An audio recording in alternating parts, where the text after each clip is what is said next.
Tonight I'm jumping on for a pretty chill session just to go through Runways add and replace AI tool. It's a little tool that allows us to fill in certain parts of an image with different objects or prompts that we give to the AI. I want to give it a little test to see if it will be up to the task of virtual staging a room. So let's check it out and see what it can do. Just want to see if this works more than anything. Basically what I'm going to try and do is remove this unfinished floor and replace it with a carpet. So let's see if we can do something just as simple as replace with a cream carpet. Obviously I haven't done a very neat job on the edges, so we'll see how it deals with that, but yeah, it's interesting. Let's see how it works. I mean, it's definitely attempted to replace a floor. I mean, it's not a perfect job, but it's definitely done a job. It hasn't picked up on the cream carpet thing too much. This looks like a more like waffle carpet. I'm gonna go this one.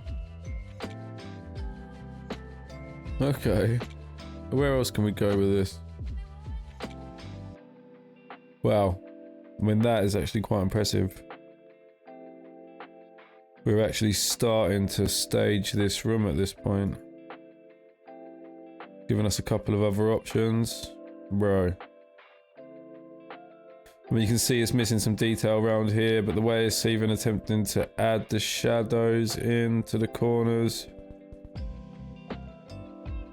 is affecting the texture of the carpet a bit. I think I'm going to go with that one because it just looks the most lived in. So if we try this then. Okay, we just asked it to add Venetian blinds. Hopefully I spelled that right.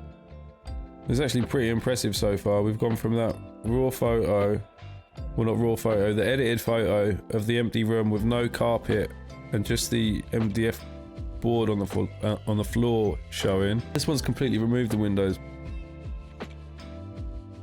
That's attempted to add some blinds. Some pretty messy blinds. So it's not done a very neat job of that. But let's just follow this interior design path and see where it goes. In fact, no, we're going to get rid. I'm going to try another render of that. So again, next time around it's still not done a very good job. Placed it with a picture. That's better. That is much better. Still very untidy though. This one on the left much better, but again replaced it with a picture frame. It'd be great if you could even mix and match between the two. I'm going to cancel that and we're just going to put that down to it's not ready to do windows. What else can we try? Let's try replace with a long, I don't know, chrome radiator. I mean, that's not a bad job. I mean, obviously it's completely determined by what the AI perceives to be the radiator. So if you had specific design requirements and things like that. But if we were just roughly mocking something up, I mean, that's kind of still quite impressive. We've got our chrome radiator then. We'll lock that one in. Let's do a couple more. What about trying to add a pop of colour? Let's see what it does with some colour. Taking a while to render there. It's given us this really art deco looking thing. Another one there. Hasn't really picked up on the hang of it. That one's a bit better. That one's better. So it's out of 3 and 4. I'm gonna go for 4 because it's just a little bit more minimal. Kind of just in keeping, a little bit more realism.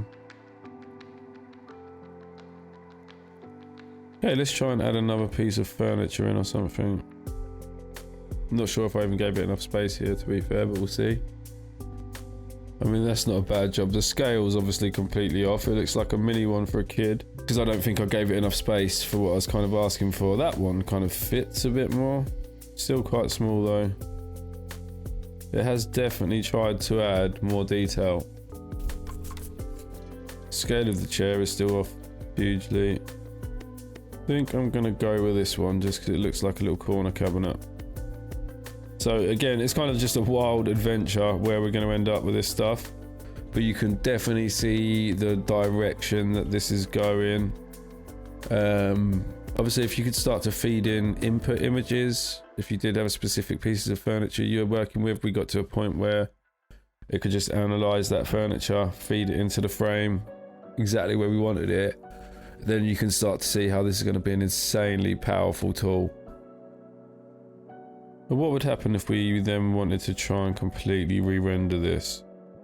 But let's go all the way up and see how it deals with going over the window. I'm going to go for the same prompt again, but just see if it will generate something with a little bit more space. And also seeing what it's going to do with the bottom of that window sill there and the window frame. Okay, so it's actually dealt with that quite well. With the bottom of the window frame, I think it hasn't moved it too far out of the way. You can see the legs are bleeding into the walls a bit, and it doesn't seem to deal with the depth very well. Done a better job there. Definitely the scale looks better this time around.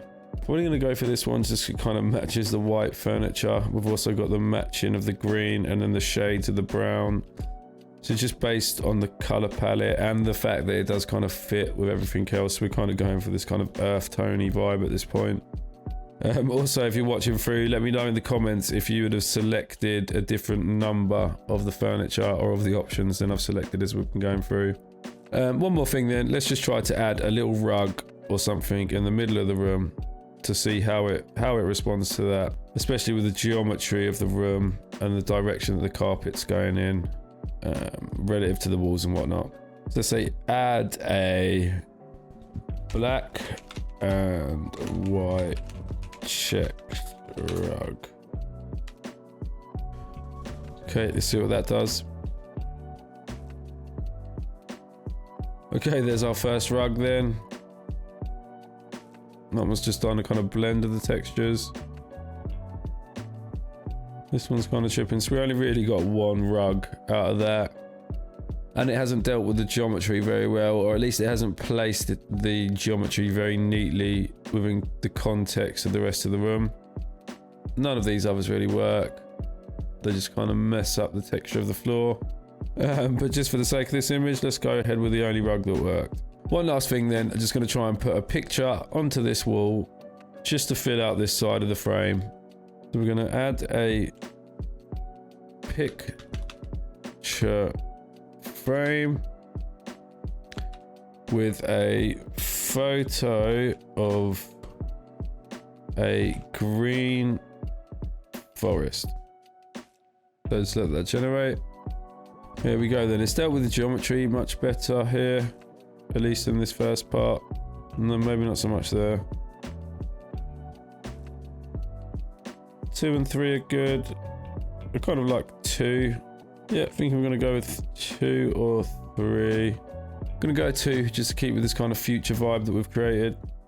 So there we go. Virtual room staging with AI. Does it work? Is it there yet? Definitely not at the moment. I mean, obviously, look, you wouldn't be able to probably present this to a client. Maybe with some more tweaking, with me doing some more work on prompts and drilling into that a little bit more. But I feel like it'd be so hit and miss with the geometry and with the furniture until we can get to the point where we can actually feed in reference images for the prompts. I think it's going to be a little bit tough going, but you can definitely see a future where virtual staging will be done in this way, and I can imagine, you know, some of the big corporate brands will be wanting to point some resources towards making that happen. But we'll see how it all progresses. Thanks for watching along. If you like content like this and you want to stick around on the channel, please make sure you subscribe, as it really helps me out. Thank you to everyone that's supporting so far. If you've got any ideas or workflows that you've been using for virtual staging with AI, please do share it in the comments, because I love hearing everyone's different workflows. Thanks for sticking around, and speak to you soon.